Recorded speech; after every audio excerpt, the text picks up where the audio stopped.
juga anggota dewan, kalau di demo kau hadir kok. Saudara dipilih bukan di lotre. Meski kami tak kira siapa saudara. Jangan Islam ketika kau di masjid, tapi melempar orang ketika unjuk rasa. Jangan Islam ketika puasa, mampu kau tahan emosimu, tapi kau unjuk rasa, kau bakar kantor perwakilan rakyatmu. Jangan kau mengaku Islam ketika kau pergi melentar 3 jumroh ketika menunaikan ibadah haji, tapi kau pilih anggota DPR yang sogok kamu.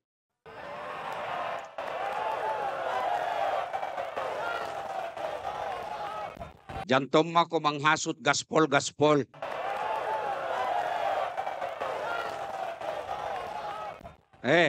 Kau dengar ini ayat yang langsung saya baca.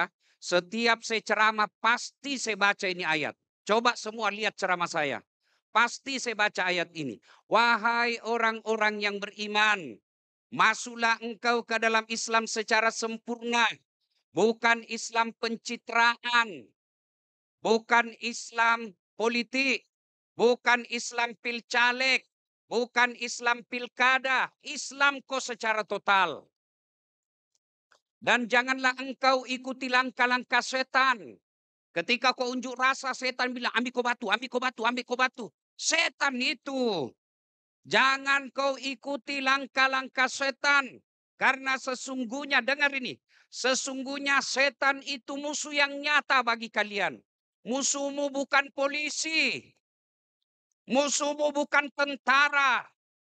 Musuhmu bukan ASN. Musuhmu bukan anggota dewan. Musuhmu adalah setan yang bisa jadi wujudnya manusia. Hei anak muda. Jangan kau musuhi polisi. Kalau hilang motormu siapa kau cari? Polisi toh? Apa? Kau cari ustadz. Ustadz aja hilang motornya. Ayo. Ibu-ibu. Ada yang serang motormu. Ada yang rusak mobilmu. Siapa kau cari? Polisi. Ibu-ibu hilang suamimu, siapa kau cari? Jantung mau kau cari polisi. Iya toh? Iya. Kalaupun ada polisi, kau melanggar. Kau tidak lihat rambu-rambu. Saya lihat apa? Kenapa melanggar? Saya tidak lihat Bapak. Kenapa kau tidak lihat saya? Sembunyi di tikungan. Mana surat-suratmu? Mana surat-suratmu? Ini Pak. Lengkap. Kau tilang kau. Kenapa kau tilang saya? Kau pembohong. Maksudnya apa? Itu motormu Honda, jaketmu Yamaha. Itu polisi film India. Kalau polisi Indonesia mengayomi, melindungi, dan melayani masyarakat. Kau juga polisi, jangan kau musuhi masyarakat. Kenapa? Masyarakat yang bayar gajimu melalui pajak. Kau juga polisi, jangan musuhi ulama. Kenapa? Karena kalau mati kau siapa bungkus kau? Kau juga rakyat, jangan musuhi tentara. Kenapa? Karena kalau ada yang tembak negaramu, bukan petani yang maju, tentara duluan. Kau juga anggota dewan, kalau di demo kau hadir kok.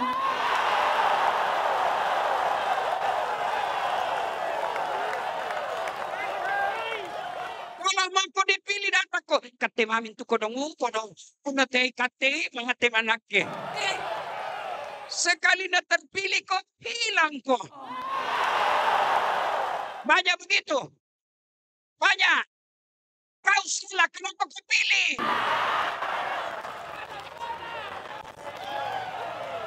Iya toh?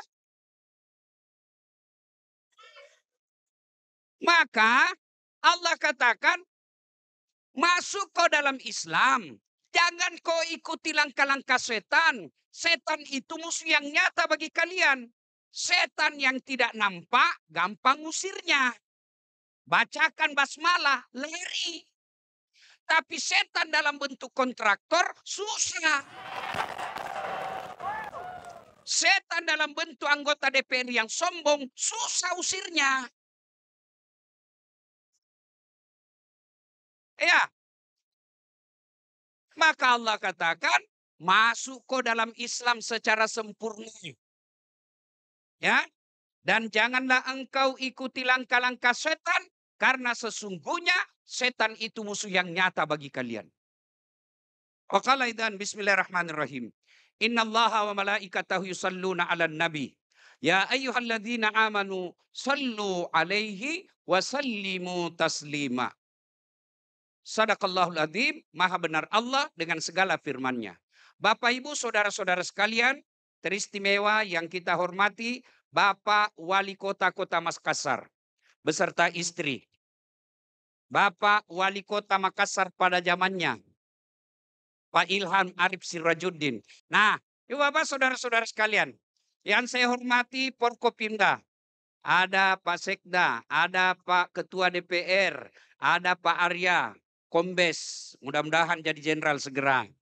Kapolres Tabes, ada Pak Kajatri, Kota Makassar. Beliau ini sangat santun.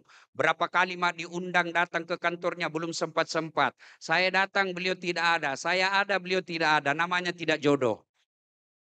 Ada Pak Dandim, alhamdulillah tingginya hampir 2 meter. Yang kita hormati semua ibu-ibu yang hadir di tempat ini, para tokoh-tokoh agama. Saya yang muliakan dan insya Allah dirahmati Allah. Begini, saya ini Allah takdirkan jadi penceramah. Saya keliling ceramah dari Sabang sampai Merauke. Bahkan sampai ke luar negeri. Baru tadi malam saya dari Malaysia. Sebelumnya saya dari Australia. Sebelumnya saya dari Thailand. Gratis, bos. Subhanallah, setelah saya mengamati, Indonesia ada 3 nikmat yang tidak dimiliki bangsa lain. Yang saya selalu bilang nikmat 3A. Yang pertama, nikmat agama. Tidak ada senikmat beragama seperti Indonesia. Anda pergi ke Saudi, sumber datangnya agama Islam, mau kau ceramah, biar kau jadi ahli agama, kalau tidak dapat izin dari pemerintah kerajaan, tidak mungkin kau bisa ceramah. Biar kau LC, biar kau doktor bidang tafsir, tapi kalau tidak dapat lisensi izin dari negara kerajaan, tidak mungkin kau bisa ceramah.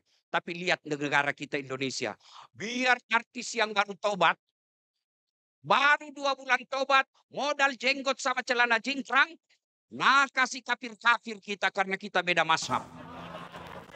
Iya toh? Sudah tidak bisa lagi dibedakan mana ulama, mana moderator. Iya. Luar biasa kita beragama di Indonesia. Jangan dulu jangan Australia, jangan Saudi. Ini mau negara tak paling tetangga tak, jiran namanya, jiran Malaysia. Di Malaysia, saudara-saudara, kamu mau bikin masjid, biar kau banyak duitmu, kau mampu bangun sendiri, tidak mungkin tanpa izin dari kerajaan. Di Indonesia, cari kau masjid yang ada izin bangunannya. Jangan kau ketawa, serius kah ini? Iya toh? Masya Allah. Kau pergi ke Brunei, negara Islam. Brunei itu dia deklarasikan negara Islam. Kau mau bikin pesantren, gak mungkin kalau tidak ada izin dari raja. Di Indonesia, ada rumahmu kosong, kumpul anak-anak mengaji. Jadi lagi pesantren TKTPA. Coba lihat di Indonesia. Hebatnya di Indonesia, puasa, nak kasih libur kok, awal dan akhir. Sholat, tak pernah kau dilarang. Bahkan semua kabupaten ada namanya Masjid Agung. Masjid Agung itu dibiayai oleh pemerintah kabupaten. Masjid Raya dibiayai oleh pemerintah provinsi. Istiqlal dibiayai oleh negara. Coba. Masya Allah. Apa pi? Haji dikasih ke subsidi. Ditambahi uangmu. Difasilitasi. Kalau seperti Saudi, di Iran, Irak, dia datang sendiri urus Yalemo. Kita diurus. Bahkan sebelum pergi haji, pemerintah 3 bulan sebelumnya sudah pergi ke sana. Ada yang pergi betul-betul serius, ada yang pergi jalan-jalan. Iya toh? Satu saja tidak diamalkan di Indonesia. Apa? Syariat kisas, hukum potong tangan kalau mencuri. Kenapa? Karena kalau dilaksanakan potong tangan mencuri, habis tangannya anak-anak Indonesia yang mencuri. Terutama itu yang dari Amerika. Kau tahu mencuri tonjako biasa. Apa yang mencuri? Listrik? Apa? Maka tidak dilaksanakan itu. Tapi kalau ada orang bilang negara Indonesia ini togut, negara ini tidak Islami, ayo suruh belajar kembali agama Islam. Agama Islam di Indonesia sangat luar biasa. Begitu hebatnya diberikan kebebasan dalam beragama, hanya ada di Indonesia yang mengaku nabi, ada pengikutnya. Coba kok, hebat memang kita ini negara rata. Bahkan baru-baru, lu lihat itu di medsos toh, dia bisa telepon Tuhannya. Inilah negara kita, Pak. Begitu bebasnya kita beragama. Namanya nikmat agama. 2. Nikmat alam. Hui. Pak Goje. Pernah mau gue tanah suci? Tapi nu lihat jadi di televisi toh? Ibu-ibu, pernah pindah tanah suci? Bilang kau saja pernah. Lihat itu dari Makkah ke Madinah, Madinah ke Mekah, Jeddah ke Mekah, Jeddah ke Madinah, lihat itu. Kiri kanan kau naik mobil, kanan gunung. Gunungnya coklat. Tidak seperti gunung bawah karaing, hijau. Sebelah kanan padang pasir, tidak ada padang rumput. Coba lihat. Coklat, gersang. Kalau di sini ada badai angin topan, di sana badainya badai pasir. Gersang, bos. Coba, alamnya di sana gersang. Makanya banyak orang-orang Arab datang ke Bogor, datang ke Bandung, hanya mau pergi lihat gunung yang hijau. Dia keluarkan uangnya sampai ratusan juta. Hanya mau melihat gunung. Kamu rakyat Indonesia, orang Sulawesi Selatan, nggak perlu kau keluar uang kalau mau lihat gunung. Cukup kau keluar rumah, ada di gunung di depanmu. Apa itu? Coba lihat lagi. Australia, datang ke Bali, keluar duitnya ratusan juta. Dia tinggalkan pekerjaannya, datang hanya untuk lihat apa? Lihat sawah yang bertumpuk-tumpuk. Kalian orang Indonesia, tidak perlu keluar uang kalau mau lihat sawah. Pergi kau saja di Bajeng, pergi di Limbung, pergi di Maros. Sawah kau buka, sawah semua di situ. Meskipun kita krisis pangan.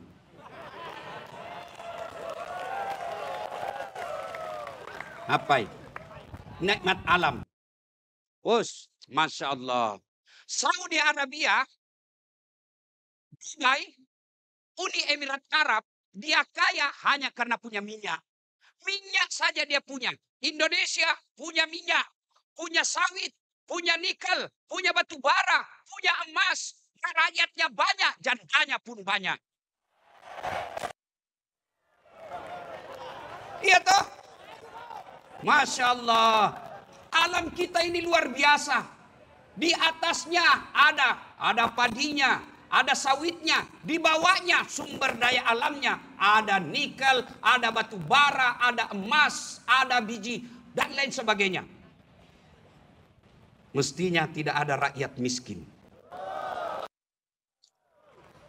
Ya, itu nikmat alam. Nikmat ketiga, nikmat aman. Bos, lihat ricu ini baru-baru. Saya saja sebagai penceramah, 5 caraku batal. Iya toh? Bagaimana kau mau ceramah kalau sudah tidak aman? Soalnya kau mau tulis satu. Kita nggak mungkin kau bisa ceramah. Kalau coba masih rusuh Makassar, kita kumpul di sini. Iya. Pak Grab, Pak Gojek, Maxim, mana bisa kau cari nafkah kalau ribut nih? Kalian pedagang, mana bisa kau cari nafkah kalau sudah ribut? Maka kalau kau ribut, siapa yang rugi? Bukan orang Malaysia. Siapa yang rugi? Bukan orang Singapura. Siapa yang rugi? Bukan orang Amerika. Siapa yang rugi? Itu bangsa orang Indonesia.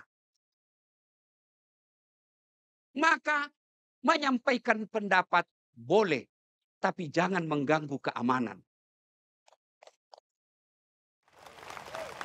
Pak Wali, ku bawa makini sejujur-jujurnya. Saya kalau mau cari popularitas viral, mestinya kemarin saya manfaatkan, saya share semua ceramah-ceramah saya menyerang.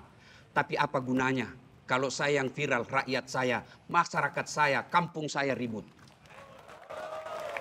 Kau lihat itu, kau lihat nanti komen-komen di Instagram. Mereka maki-maki saya. Mana kau Ustadz? Memangnya saya pemadam kebakaran.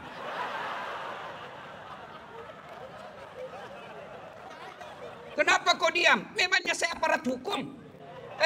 Kalau negara ini rusak, bos, bukan ulama, tapi karena undang-undang. Siapa yang bikin undang-undang? Anggota DPR. Kami ini hanya dakwah, bukan memberi hidayah. Dia bilang temanmu itu anggota DPR. Memang temanku, tapi tidak mungkin saya tarik telinga aja kok begitu. Tidak mungkin toh. Jangan ketawa, saya serius ini. Ayo. Maka, ayo saudara-saudara sekalian, 3 nikmat ini. Nikmat agama, nikmat alam, nikmat aman, mesti kita jaga. Karena kalau hilang ini nikmat, maka kalau kita tidak jaga, kita sendiri rakyat Indonesia yang rugi. Ada yang komen dari Australia, dari Inggris, dia bilang beda di sini. Saya bilang, bos, jangan tongko bandingkan antara langit dan sumur bor. Itu Australia sudah 300 tahun dia mandiri. Kita baru 80 tahun ganti-ganti model. Soekarno lain kepemimpinannya, Soeharto lain lagi, masuk lagi Habibie lain lagi, masuk lagi Gus Dur lain lagi, masuk lagi Megawati lain lagi, masuk lagi siapa itu Jokowi lain lagi. Ku pancing Jakob. Kalau mentona tunggu ya sana ini.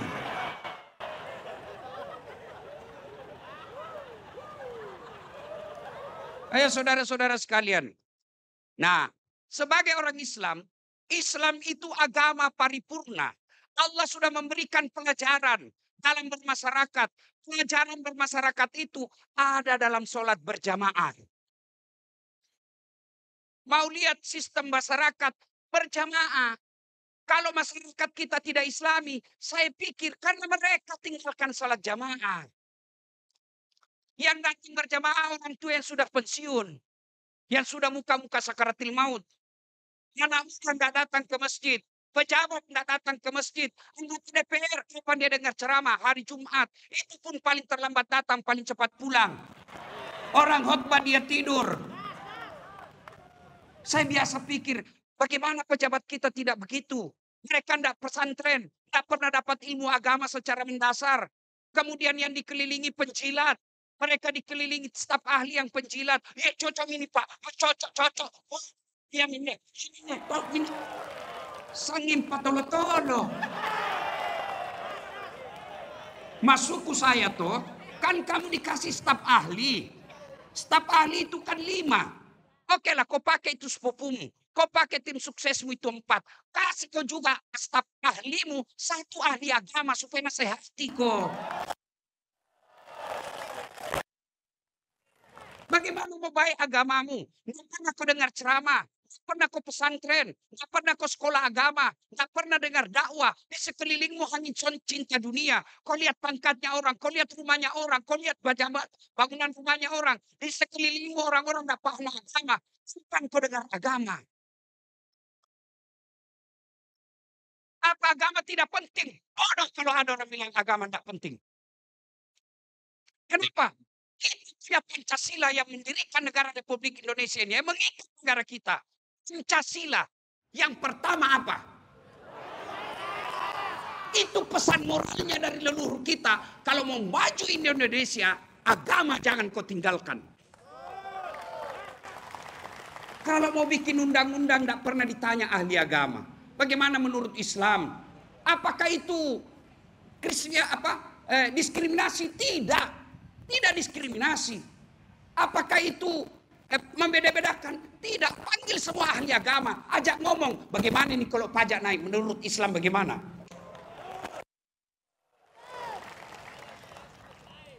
Bicara agama baru tidak paham agama. Kalau tidak paham agama, jangan komentar agama. Bilang saja, saya tidak tahu soal agama. Tanya sama ahlinya. Saudara-saudara sekalian, nah coba lihat berjamaah. Depan apa namanya? Apa namanya? Apa? Imam pernah tidak salah?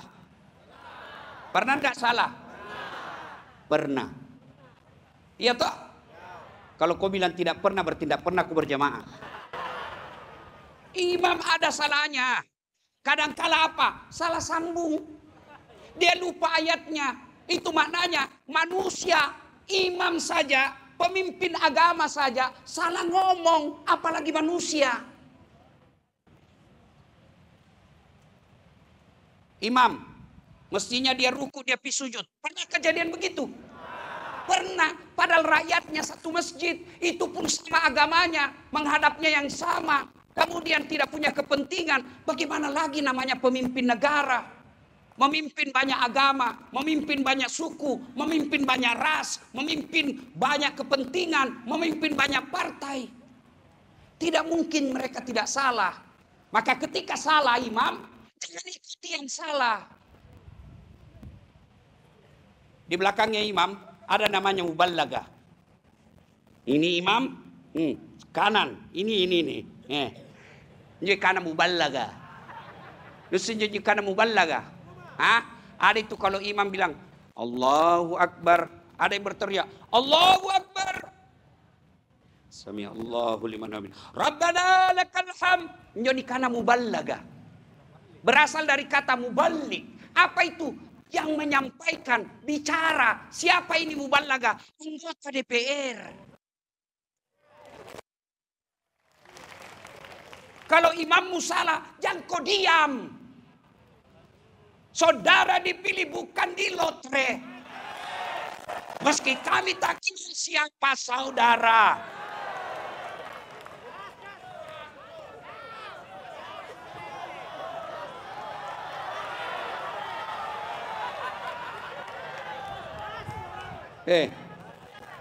Jo imam, kalau salah ditegur. Jangan ikut salah. Bupati, wali kota, gubernur kasih naik pajak, masyarakat lagi susah. Tegur loh anggota DPR. Karena kalau tidak, Gojek yang turun.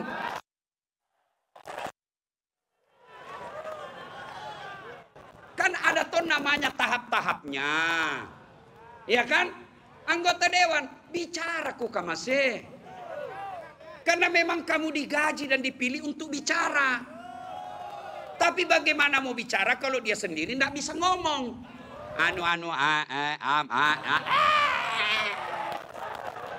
Tidak tahu bicara. Kau juga salah karena kau pilih. Banyak caleg yang jujur. Banyak caleg yang baik agamanya. Jelas tingkat pendidikannya. Rekornya bagus. Tidak pernah jalan. Tidak kau pilih karena tidak kasih kau uang. Sepupumu saja tidak kau pilih. Tetanggamu saja tidak kau pilih. Temanmu yang sudah bertahun-tahun kau tidak pilih hanya karena tidak ada uangnya 300.000. Kau semua itu pelakuna. Pakat tangaseng.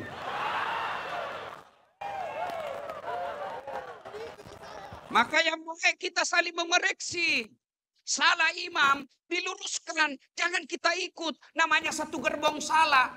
Anggota dewan ngomong. Kewajibanmu cuma ngomong. Dia mau dengar. Tanggung jawab di hadapan Allah selesai. Saya bilang sama anggota dewan.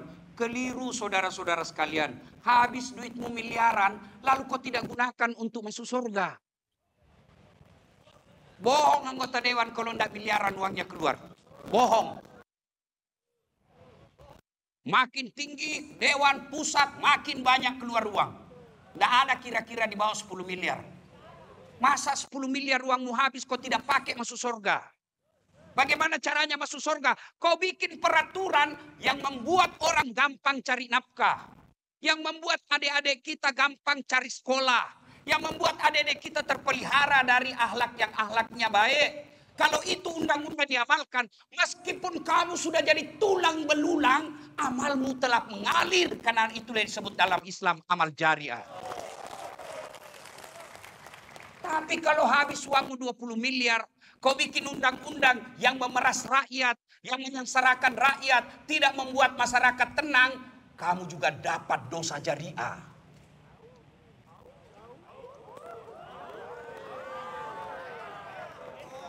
Maka gunakan. Ayo, tapi kalau kau tegur orang, belajar dalam agama. Kalau salah imam, tidak kau bilang, salah kau imam. Tidak kau bilang, dongo ini. Tidak, tapi gimana caranya? Apa diucapkan? Subhanallah, maha suci Allah. Allah yang kita puji. Tempat salah manusia, maka kita tegur. Konsep Islam ini sempurna.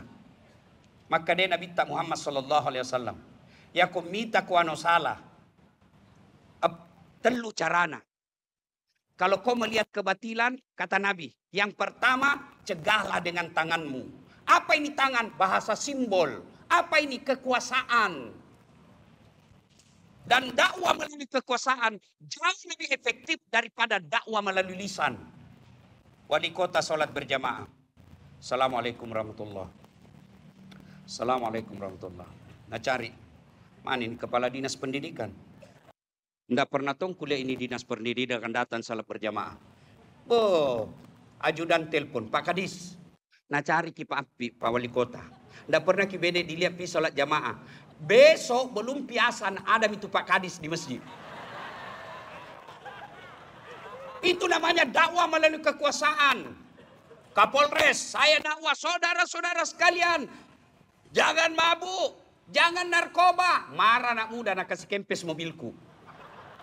Tapi kalau Kapolres Tabes, rahasia narkoba 1 malam selesai. Ayo tegakkan keadilan. Jangan mempermainkan hukum. Tidak ada faedahnya, tidak ada pengaruhnya. Tapi kepala kejaksaan menegakkan keadilan. Selesai keadilan dalam waktu dekat. Itu anggota DPR juga begitu. Gunakan kekuasaan, tanganmu, kekuasaanmu. Kenapa? Karena kekuasaan itu pasti ada habisnya.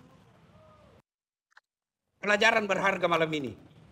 Pak Ilham Arif Sirajuddin. 10 tahun bos jadi wali kota.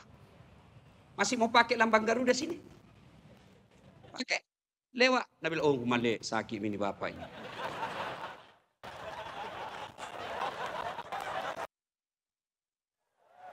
Iya toh?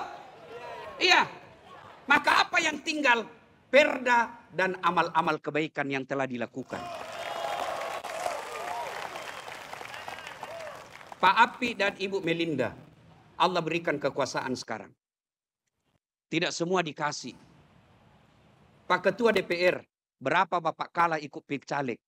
Tapi tidak semua Allah kasih. Nah pilih ki, maka gunakan itu untuk amal kebaikan. Nah, saudara-saudara sekalian, ketika imam salah, kita tegur. 1, kekuasaan. 2, bil lisan. Dengan lisan. Siapa lisan ini? Inilah tugasnya para pendakwah. Tapi kalau kau dakwah, jangan memaki-maki karena tidak pernah diajarkan Nabi. Jangan menghina, apalagi menghina agama orang lain. Dakwah menyejukkan. Makanya saya lihat misalnya dakwaku. Gaspol, tapi tidak ada orang marah. Iya toh?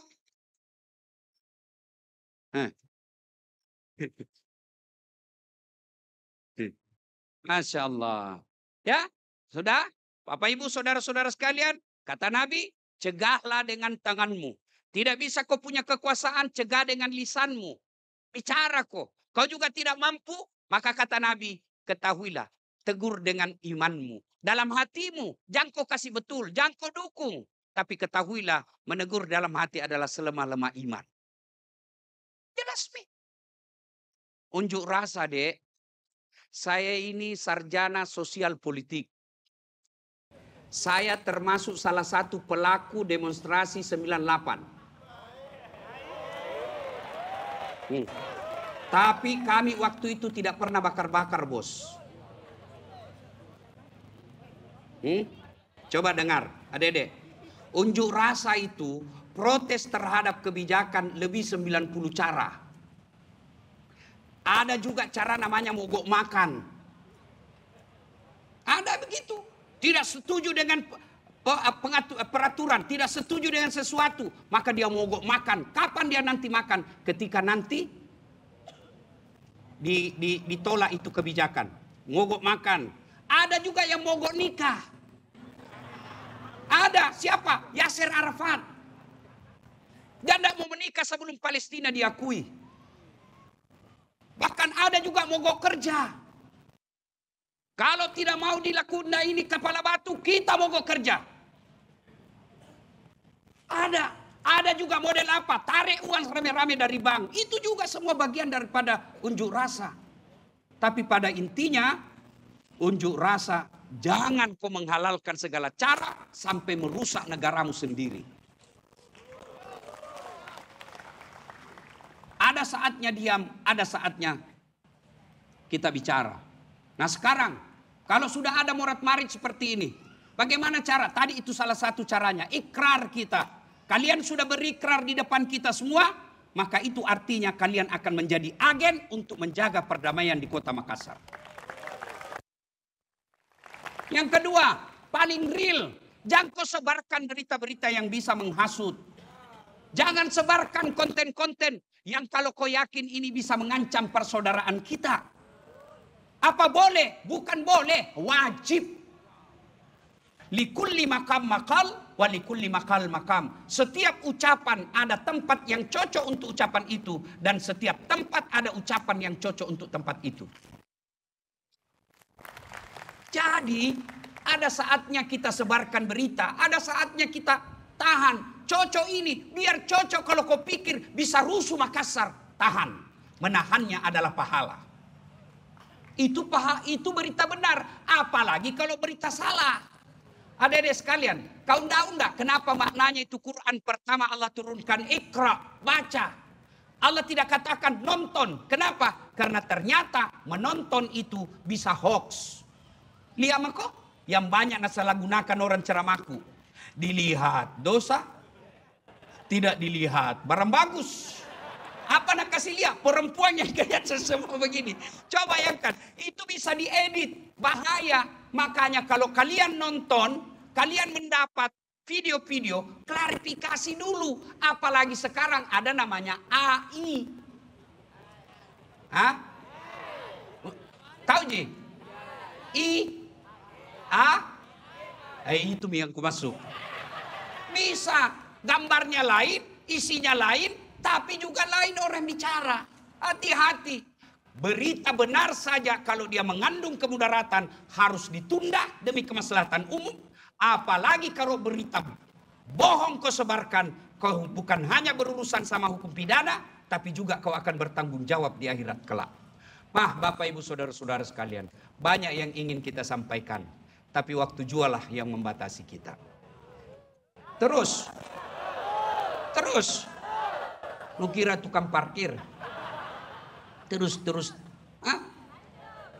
Pak Api jinju periode kedua. Cukup ya, pada intinya saudara, beramal maki kalau pulang ki nanti di sini, seleksi, jangan sebarkan berita-berita kalau itu kita anggap bisa mengancam persaudaraan dan perdamaian kita. Yang kedua, kalau ada unjuk rasa, tidak mesti harus ke jalan. Ini saya ingat, alhamdulillah.